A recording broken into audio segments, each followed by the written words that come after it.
Hi friends, one corner में आप सबका बहुत बहुत स्वागत है।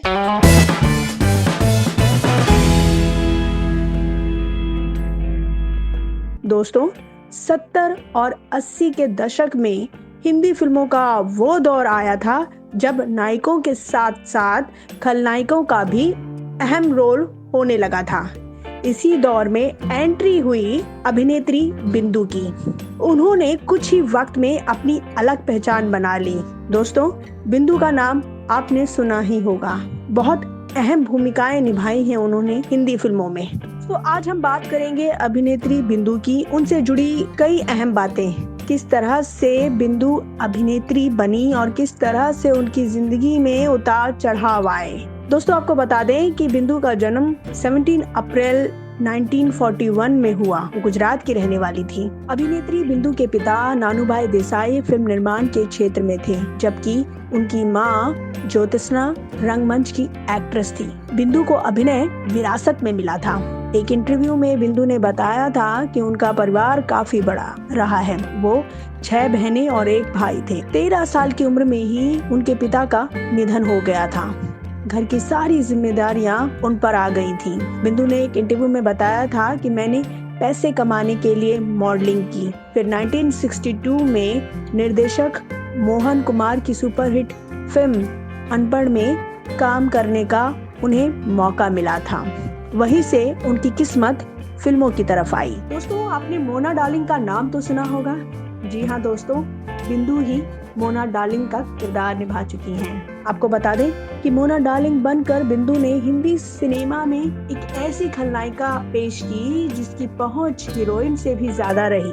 बिंदु ने अपने फिल्मी करियर की शुरुआत 1962 में आई फिल्म अनपढ़ से की थी।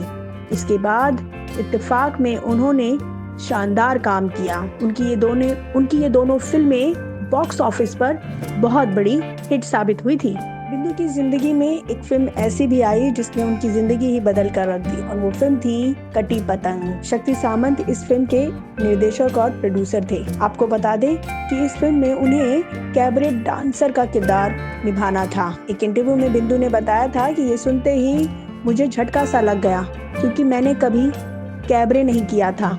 उन्होंने मुझसे कहा था कि अगर तुम कैबरे कर सकती हो तो इस फिल्म में काम मिलेगा।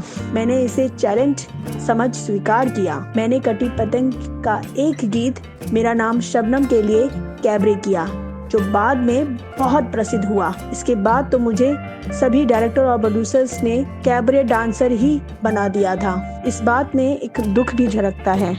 वो कभी भी फिल्मों में ज्यादा कैबरे डांसिंग नहीं करना चाहती थी, लेकिन कटी पतंग ने मिले मौके की वजह से और काफी लोकप्रियता की वजह से उन्हें कई फिल्मों में कैबरे डांसर की भूमिका भी निभानी पड़ी थी। एक वक्त ऐसा भी आया कि कैबरे डांसर के बाद वो वैम्प की भूमिका ज्यादा निभाने लगी। उन्हें फिल्मों में बहुत सारे खलनायकों का किरदार निभाने का मौका मिला। वैसे असल जिंदगी में वो बेहद ही प्यारी इंसान रही। जितनी खतरनाक किरदार वो बड़े पर्दे पर निभाती थी, असल जिंदगी में वो उतनी ही प्यारी इंसान रही। बिंदु शुरुआती दौर में हमेशा से ही एक्टिंग पर फोकस करना चाहती थी, लेकिन उन्हें डांस के लिए अक्सर फिल्मों के ऑफर आने लगे थे। वो कहती हैं एक इंटरव्यू में कि ऐसा नहीं है कि मुझे डांस करना नापसंद था, मुझे बचपन से ही डांस का शौक था। ऐसा नहीं है कि मैंने सिर्फ वैम्प के ही किरदार निभाए, कई फिल्मों में मैंने अलग अलग किरदार भी निभाए, लेकिन मैं मानती हूँ कि मैंने ज्यादातर रोल वैम्प के ही किए, और वैम्प के रोल के लिए डांस करना हर फिल्म में बेहद जरूरी था। तो दोस्तों, आपको बता दें कि वैम्प की जो भूमिका उन्होंने निभाई थी, एक खलनायिका की भूमिका उन्होंने जो पर्दों पर निभाई थी, उस छवि का असर बिंदु की निजी जिंदगी पर भी पड़ा था। उन्हें कई बार लोगों से अजीब प्रतिक्रिया मिलती थी। उन्होंने अपनी निजी जिंदगी का एक किस्सा एक इंटरव्यू में बांटा था। उन्होंने कहा, मैंने फिल्मों में बुरी माँ की कई भूमिकाएं निभाई। मेरी बहन के बच्चे जब भी मेरे साथ फिल्म देखने जाते थे तो वो फिल्म देखते वक्त स्क्रीन में देखते थे और फिर मेरी तरफ देखते थे और कहते थे, बिंदु आंटी, आप हमारे साथ ऐसा तो नहीं करती हो, फिर फिल्म में ऐसा क्यों करती हो? वो ये सवाल सुनकर हमेशा मुस्कुराती थी और कहती थी कि मैं तो अपना किरदार निभा रही हूँ। फिल्म अमर प्रेम में सौतेली माँ बनी थी। एक सीन था जब मुझे बच्चों को थप्पड़ मारना था। उस सीन के लिए मैंने 8 से 9 टेक लिए और फिर शक्ति सामंता जी ने कहा, बिंदु अगर ऐसा ही करती रहोगी तो शाम हो जाएगी। मैंने अपने आप को बहुत समझाया और बच्चे को भी समझाया। बच्चे ने कहा, बिंदु आंटी आप मारिए ना। तब मैंने थप्पड़ मारा और बच्चा रोने लगा। वो सीन तो पूरा हो गया, लेकिन उस सीन के बाद मैं रोने लगी थी। बिंदु जी जब भी अपने फिल्मों में माँ की भूमिका निभाती थी और उन्हीं कोई ऐसा सीन होता था जहाँ बच्चों को पीटना होता था, तो वो अक्सर उस सीन के ख़त्म होने के बाद अक्सर घंटों रोया करती थी, क्योंकि उन्हें बच्चों से बेहद प्यार है। कई बार लोगों से बहुत प्यार मिला है तो कई बार लोगों से बहुत गालियां भी मिली है। बिंदु अक्सर यह कहती हुई नजर आती है कि जो लोग मुझे जानते हैं वो तो यही कहते हैं कि तुम फिल्मों में अलग और असल जिंदगी में एकदम अलग हो। लेकिन जो लोग मुझे नहीं जानते हैं और जब फिल्म में मेरी एंट्री होती है तो लोग चिल्लाकर कहते थे कि आई है ये वैम, कुछ ना कुछ तो गड़बड़ जरूर करेगी। ये सुनने के बाद मुझे अक्सर हैरानी होती थी। दोस्तों, जिन्होंने जिंदगी भर फिल्मों में कई खलनायकों का किरदार निभाया, असल जिंदगी में वो शिरडी वाले साईं बाबा की काफ़ी बड़ी भक्त हैं, काफ़ी श्रद्धा है उनमें। उनके घर में उन्होंने बहुत बड़ी मूर्ति स्थापित की है जिसमें वो हर गुरुवार को विशेष पूजा करती हैं। एक इंटरव्यू में अभिनेत्री बिंदु ने बताया था कि मेरी कामयाबी में मेरे पति चंपक का बहुत बड़ा हाथ रहा। भले ही मैं ज़्यादा नहीं पढ़ पाई, लेकिन मैंने अपने सभी बहनों को खूब पढ़ाया। उनमें से एक डॉक्टर बनी तो एक लॉयर। सब बहनें और भाई सेट हैं। मैं अपने पति का ये एहसान कभी नहीं भूल सकती हूँ, क्योंकि उन्होंने मेरे पीछे अपना परिवार छोड़ा और मेरे घर रहकर न केवल मुझे प्रोत्साहित किया बल्कि मेरे बहनों और भाई को भी संभाला। आज मैं जो भी हूँ, जो कुछ भी हूँ, वो मेरे पति चंपक लाल जवेरी की वजह से हूँ। दोस्तों, सलमान खान की डेब्यू फिल्म बीवी हो तो ऐसी याद है आपको? इस फिल्म में सलमान खान के साथ साथ अपने से 3 साल बड़े अभिनेता फारूक शेख की माँ और महज 4 साल छोटी रेखा की सास का रोल प्ले किया था बिंदु ने। बिंदु की शादी महज 16 साल की उम्र में हो गई थी, लेकिन वे कभी माँ नहीं बन सकी। बड़ी बड़ी फिल्मों में सासू माँ और माँ का किरदार निभाने वाली बिंदु का ये दुर्भाग्य रहा है कि वो असल जिंदगी में कभी माँ नहीं बन पाई। 1977 से 1980 के बीच का दौर बिंदु के लिए बेहद दुख भरा हुआ था। बिंदु ने एक इंटरव्यू में कहा था कि हमने बेबी प्लान किया और मैं प्रेग्नेंट भी हुई।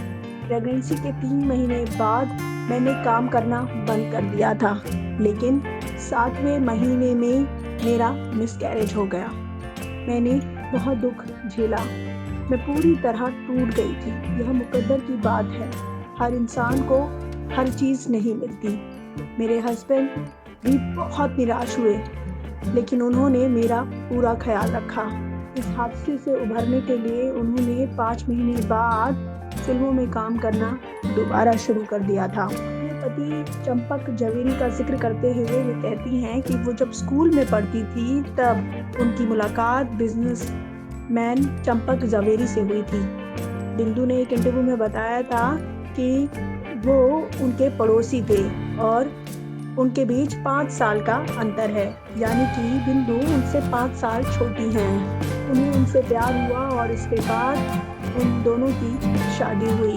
शादी के बाद भी उन्हें बहुत कुछ झेलना पड़ा। उन्हें अपने ससुराल से वो प्यार कभी नहीं मिला जिस प्यार की वो हकदार रही। ससुराल वालों ने उनके और उनके पति को हर चीज़ से बेदखल कर दिया था। बेदखल होने के बाद उन्हें बहुत कुछ सहना पड़ा और इसके बाद उन्होंने अपने फिल्मों की तरफ सफ़र शुरू कर दिया। तो फिर आपने बिंदु को आखिरी बार पर्दे पर फिल्म महबूबा में देखा गया था। रिपोर्टर्स की मुताबिक बिंदु अपने हस्बैंड चंपक लाल जवेरी जी के साथ पुणे के पूरे गांव पार्क में रहते हैं। वे WT मेंबर हैं और अक्सर उन्हें पुणे के रेस कोर्स में देखा जा सकता है। 2012 में उन्होंने एक इंटरव्यू में कहा था कि मैं टीवी शो में काम नहीं करना चाहती थी। इसके बजाय मैं अपनी पुरानी फिल्में देखकर और ट्रैवल करके अपनी लाइफ को एंजॉय कर रही हूँ। मेरे हस्बैंड और मुझे कभी कभी हमारे खोए हुए बच्चे की याद आ जाती है।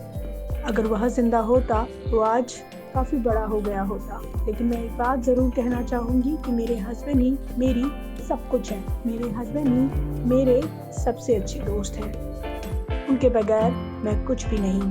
दोस्तों, 150 फिल्मों से भी ज़्यादा फिल्मों में काम कर चुकी अभिनेत्री बिंदु आज भले ही फिल्मों में काम नहीं कर रही, लेकिन हमें खुशी है कि वो अपने पति चंपक जवेरी जी के साथ बेहद खुश हैं। फिल्मों में भले ही उन्होंने कई नकारात्मक सोच रखने वाली महिला का किरदार निभाया हो, लेकिन असल जिंदगी में वो हमेशा से ही सकारात्मक सोच रखने वाली महिला रही हैं। हम उनके अच्छे भविष्य और तंदुरुस्त रहने की कामना करते हैं। ये थी कहानी बिंदु की। दोस्तों, आप हमारे YouTube चैनल वन कॉर्नर को लाइक करें और सब्सक्राइब करें और साथ में प्लीज़ आप अपना ख्याल रखें। Take care, bye. हमारे YouTube चैनल वन कॉर्नर को लाइक करें, सब्सक्राइब करें और बहुत सारा प्यार दें।